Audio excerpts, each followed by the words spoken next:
नमस्कार, मंडी.com में आपका स्वागत है। मैं हूं भुवन भास्कर। अभी बीते दिनों वित्त मंत्री निर्मला सीतारमण ने कृषि क्षेत्र में सुधारों से संबंधित कुछ बहुत अहम घोषणाएं की। मंडी.com में हम लगातार कृषि क्षेत्र से जुड़ी अलग अलग शख्सियतों से इन घोषणाओं का असर समझने की कोशिश कर रहे हैं। इसी कड़ी में आज हमने जिन दो खास मेहमानों को कार्यक्रम में शामिल किया है, उनसे आपका परिचय करा देते हैं। हमारे साथ हमारे पहले मेहमान हैं आज के सिराज हुसैन साहब, जो पूर्व कृषि सचिव हैं और लगातार कृषि से जुड़े तमाम मसलों पर देश के जाने माने अखबारों और पोर्टलों में लिखते रहते हैं। और हमारे दूसरे मेहमान हैं कृषि कमोडिटी एक्सचेंज NCDE MD और CEO विजय कुमार। आप दोनों का बहुत बहुत स्वागत है हमारे कार्यक्रम में। सिराज हुसैन साहब, इस चर्चा की शुरुआत आपसे मैं करता हूं, क्योंकि आपसे मैं चाहूंगा कि एक जनरल व्यू आपने संक्षेप में थोड़ा ये बताएं कि जो लगातार अपने मेहमानों से एक सवाल हम पूछते रहे हैं कि जो लंबे समय से कृषि क्षेत्र में सुधारों की जो मांग की जा रही थी, जो उम्मीद की जा रही थी, आपको लगता है कि जो घोषणाएं अभी हुई हैं उनसे वो उम्मीद, वो मांग पूरी हो गई है या अभी और कुछ रहता है? देखिए, मुझे ये लगता है कि जो 3 ऑर्डिनेंसेस भारत सरकार ने जारी किए हैं, ये तीनों बहुत अच्छे कदम हैं, ये सही डायरेक्शन में हैं और अगले 5-7 साल के दौरान हम देखेंगे कि एग्रीकल्चर मार्केटिंग में और एग्रीकल्चर सेक्टर में इन्वेस्टमेंट में इन ऑर्डिनेंस की वजह से सुधार होगा।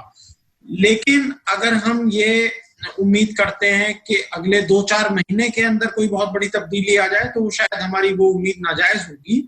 ये बहुत अच्छा कदम है और मुझे लगता है कि अच्छी शुरुआत है और इसमें राज्य सरकारों के साथ कंसेंसस बनाकर हमें इनमें जो कुछ थोड़ी बहुत कमियां या थोड़ी बहुत डेफिशिएंसी लगती हैं, उनको भी दूर करने की जरूरत होगी। जी, विजय कुमार जी, आपसे अगर मैं आपकी पहली प्रतिक्रिया लूं, जो ये सुधार हुए हैं, मैं आगे चर्चा के दौरान वायदा बाजार और उससे जुड़े जो जो पूरा इकोसिस्टम है उसमें इसके असर को भी आपसे समझने की कोशिश करूंगा। लेकिन पहले पूरे एक जेनेरिक व्यू अगर आपसे मैं जानना चाहूं कि ये जो कृषि सुधार है उनका कृषि क्षेत्र में और कृषि क्षेत्र में खास तौर से जो मार्केटिंग का हिस्सा है उस पर आप किस तरह का असर होता हुआ देख रहे हैं? देखिए, ये जो अनाउंसमेंट्स हुए हैं, ये तीनों एक साथ अनाउंसमेंट्स आए हैं, तो इनको जो रिक्वायरमेंट्स थे कि प्राइवेट सेक्टर एग्री बिजनेस में ज़्यादा योगदान दे सके, सरकार तो कर ही रही है MSP की प्रोक्योरमेंट से, पर अगर प्राइवेट सेक्टर को खरीद के स्टोर करने की अनुमति नहीं दी जाए तब प्राइवेट सेक्टर आ नहीं पाएगा। और जहां तक मंडियों का सवाल है, ये तो काफी टाइम से रेस्ट्रिक्टेड माना जा रहा है। इसके नियम कानून काफी रेस्ट्रिक्टेड माने गए हैं और कई स्टेट्स में तो काफी कॉम्प्लिकेटेड भी हैं।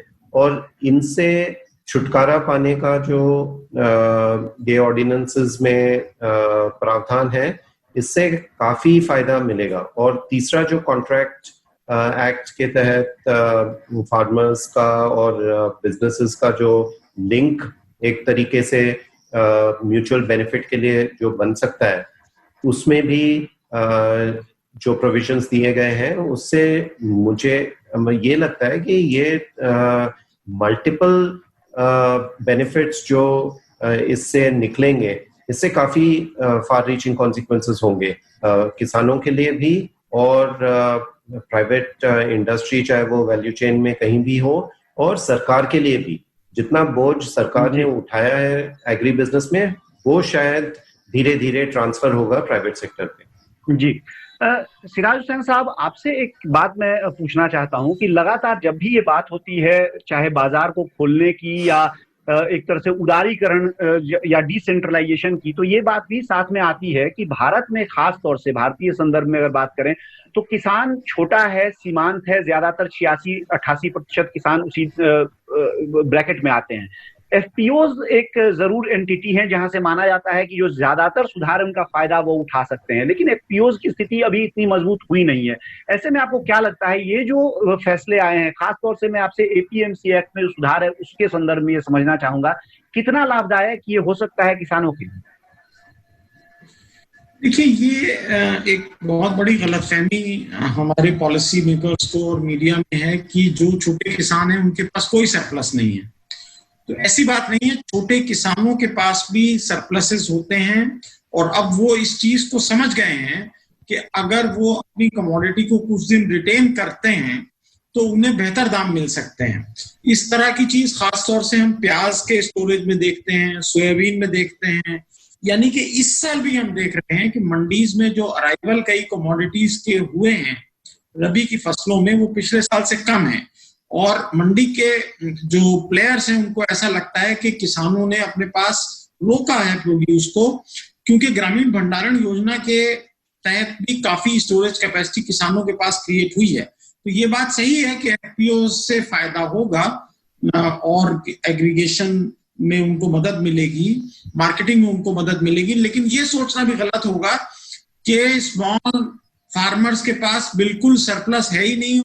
जी, आप दोनों मेहमान हमारे साथ बने रहिए, लेकिन फिलहाल वक्त हो गया है एक छोटे से ब्रेक का। ब्रेक से लौटने के बाद हमारी ये चर्चा जारी रहेगी। बने रहिए हमारे साथ, देखते रहिए मंडी.com।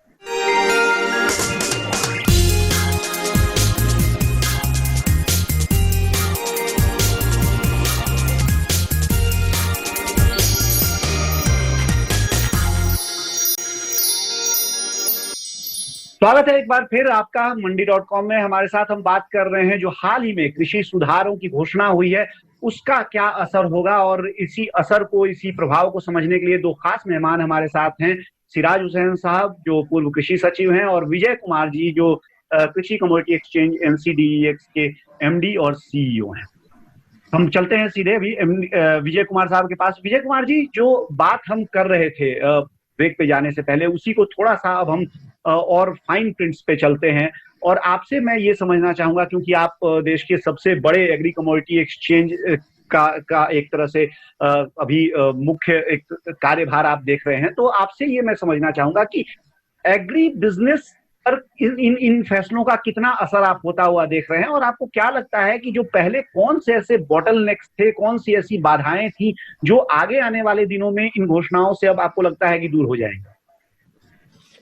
देखिए, ये जो APMC मंडीज बने थे, ये जिस टाइम पे ये बने थे, इनका काफी जैसे बाजार है, वैसे ही एक जगह जहां की दोनों बायर्स और सेलर्स आ सकें, जहां उनका ऑक्शन हो सके, जहां पे उनको सही भाव मिले, ये उस टाइम के लिए बिल्कुल सही इंफ्रास्ट्रक्चर था। उसके पीछे जो रूल्स थे वो सही थे, और ये जो फीस थे ये भी इंफ्रास्ट्रक्चर बनवाने के लिए थे।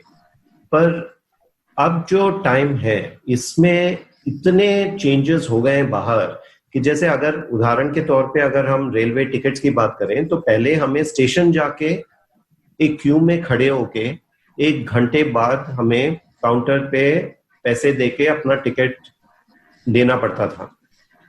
आज के डेट पे आप किसी जगह से किसी जगह का टिकट आप घर बैठे या फोन पे खरीद सकते हैं।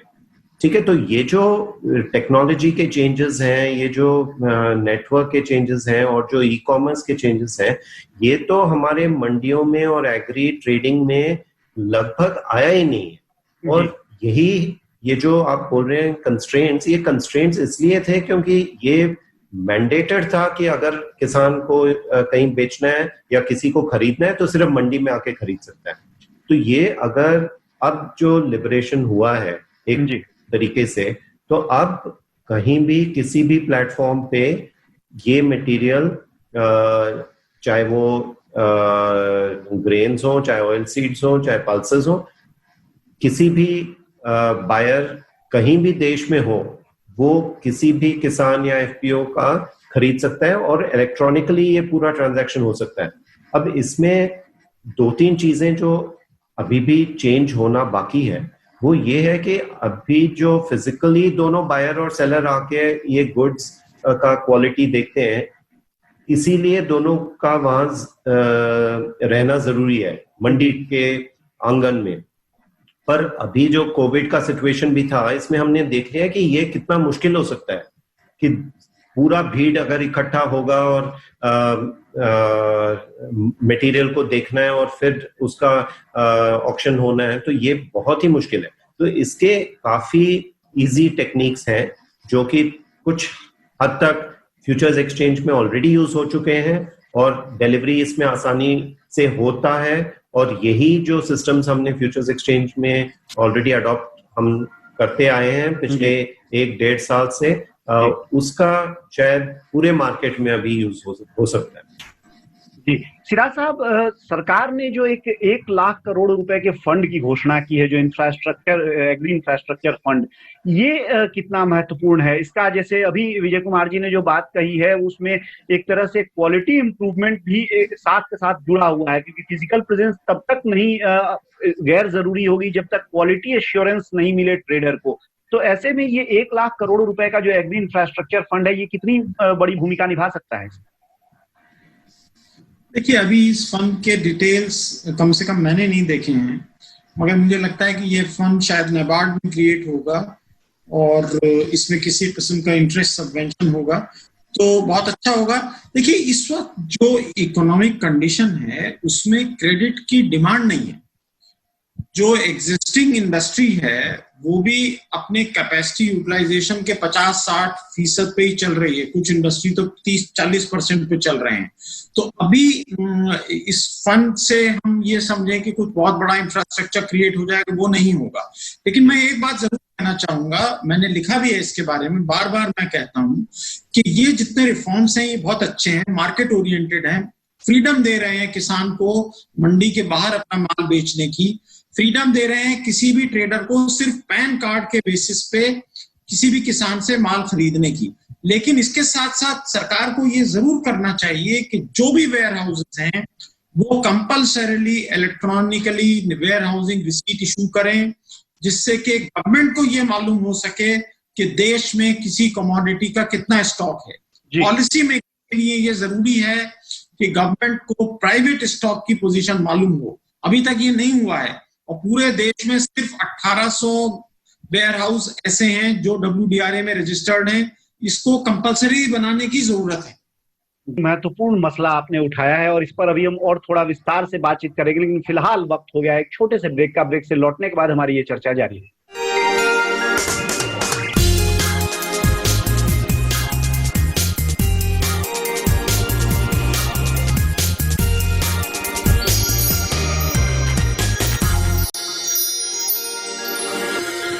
मंडी.com एक बार फिर आपका स्वागत है। हम बात कर रहे हैं आज जो कृषि सुधारों की घोषणा हाल ही में सरकार द्वारा की गई है उसका असर किस तरह से हो सकता है। और हमारे साथ जो दो मेहमान इस समय मौजूद हैं इस पूरी बातचीत पर चर्चा करने के लिए, वो सिराज हुसैन साहब, पूर्व कृषि सचिव, और विजय कुमार जी जो कृषि कमोडिटी एक्सचेंज NCDEX के MD और CEO हैं।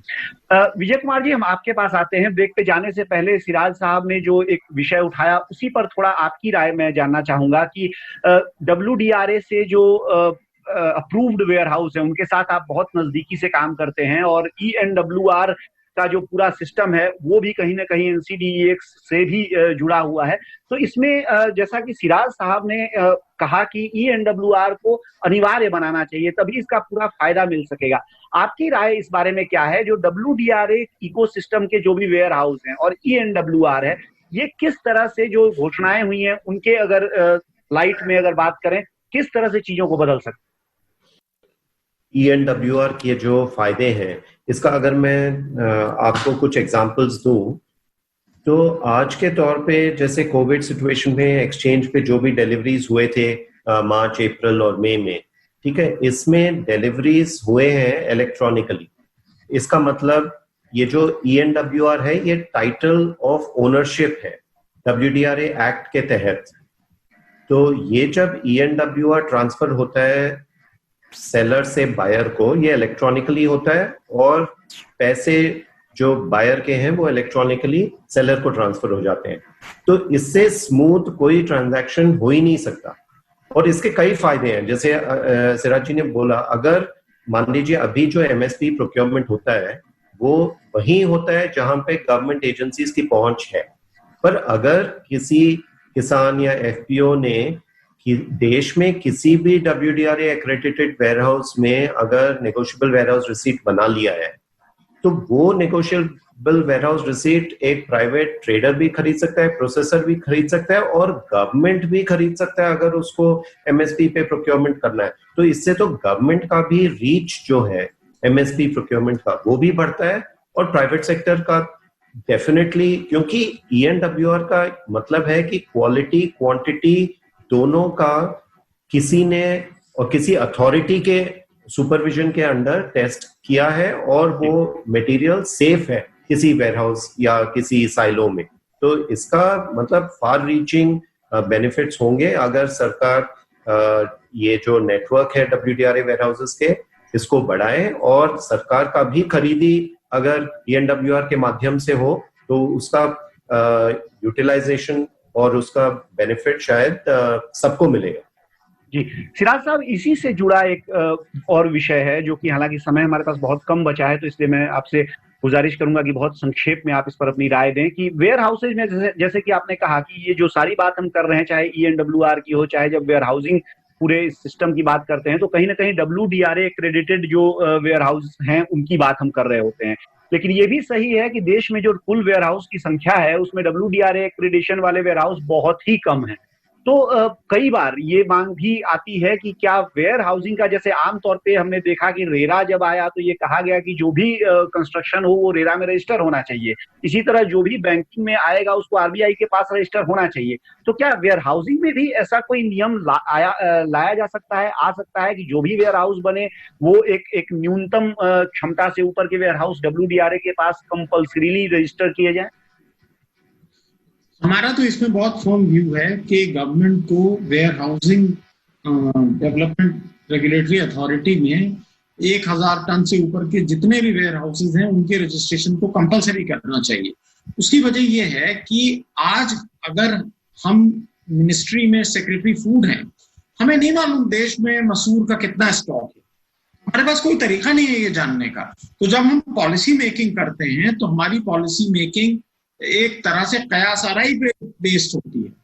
बहुत आसानी से आप ये टेक्नोलॉजिकली इनेबल्ड एक प्लेटफॉर्म है WDRA का, जिसके माध्यम से गवर्नमेंट को मालूम हो सकता है कि देश में सेंसिटिव कमोडिटीज का कितना स्टॉक है, उसके बेसिस पे पॉलिसी फॉर्मुलेशन होना चाहिए। तो मुझे लगता है कि गवर्नमेंट को इसको कंपलसरी करना चाहिए। NITI Aayog, ministry of agriculture, ministry of food को इसके बारे में बातचीत करके इस पे फौरन कोई फैसला करना चाहिए। जी विजय कुमार जी, इसी विषय पर आपसे भी एक संक्षिप्त टिप्पणी चाहूंगा, क्योंकि WDRA एक्रेडिटेशन के बिना जो वेयर हाउस होते हैं उनके साथ NCDEX भी आपका काम नहीं करता है। तो ऐसे में क्या आपको लगता है WDRA एक्रेडिटेशन से किसी तरह का जो गुणवत्ता है या जो विश्वसनीयता है वो बढ़ती है, और अगर ये बढ़ती है तो फिर सारे वेयर हाउसेज को क्या इसके अंदर लाना चाहिए? नहीं, बिल्कुल सारे वेयर हाउसेज को लाना चाहिए और खासकर ऐसे वेयर हाउसेज जो किसानों के फायदे के लिए या सरकार के फायदे के लिए बनाए गए हो। तो जो पहले बात हुई थी कि इंफ्रास्ट्रक्चर के लिए फंड लगाया गया है, तो इसमें से काफी हद तक इंफ्रास्ट्रक्चर FPOs के लिए किसान के खेतों के निकट बनना चाहिए ताकि किसानों का मटेरियल अच्छे तौर तरीके से और WDRA एक्रेडिटेड साइलोज में लगना चाहिए। और दूसरा, जहां तक सवाल है गवर्नमेंट एजेंसीज का, उनके जो साइलोस हैं या वेयरहाउसेस हैं, इनका डेफिनेटली क्वालिटी टेस्टिंग के बाद अगर मटेरियल वहां पे रखा गया हो तो गवर्नमेंट को भी जब माल बिकेगा तो उसका असली अच्छा भाव मिलेगा, क्योंकि ENWR का क्वालिटी जो एश्योरेंस का डिटेल्स है वो आपको एज इज वेरियस कंडीशन पे बेचने पर नहीं मिलेगा। तो इसके कई बेनिफिट्स हैं। एक तो जो सिराज जी ने बोला, स्टॉक कितना प्रोडक्शन हुआ है उसका तो अंदाजा लग जाएगा ताकि पॉलिसी मेकर्स ये डिसीजन ले सकें कि और इंपोर्ट्स करना है या नहीं करना। तो सप्लाई डिमांड का असली आइडिया भी लग जाएगा। जी, आप दोनों मेहमानों का बहुत बहुत शुक्रिया हमारे साथ आज इस कार्यक्रम में भाग लेने का और हम ये सारी बातें हमारे दर्शकों के साथ साझा करने का। तो ये मंडी.com में आज हमने कृषि सुधारों के बारे में बातचीत की और ये हमारे दोनों मेहमान थे। इसके साथ ही एक छोटा सा डिस्क्लेमर जरूर मैं दे देना चाहूंगा कि मंडी.com का जो ये प्रोग्राम है ये NCDEX IPF ट्रस्ट की ओर से बनाया जाता है। और साथ ही आपको ये भी बता दें कि कृषि सुधारों पर लगातार हमने कई सारे स्टेक होल्डर्स के साथ जो बातचीत की है वो सारे एपिसोड आप मंडी.com के ऐप पर अपने मोबाइल फोन पे भी देख सकते हैं और साथ ही NCDEX मंडी.com पे भी आप इन सारे एपिसोड्स और ये पैनल डिस्कशंस देख सकते हैं। फिलहाल अब मुझे दीजिए मंडी.com से इजाजत, लेकिन बने रहिए हमारे साथ और देखते रहिए डीडी। आपकी राय हमारे लिए बहुत महत्वपूर्ण है। आप हमारे टोल फ्री नंबर पर कॉल कर सकते हैं और अपनी राय दे सकते हैं। साथ ही आप ईमेल के जरिए भी हमें अपनी राय दे सकते हैं। हमारा ईमेल पता है ncdexmandi@gmail.com।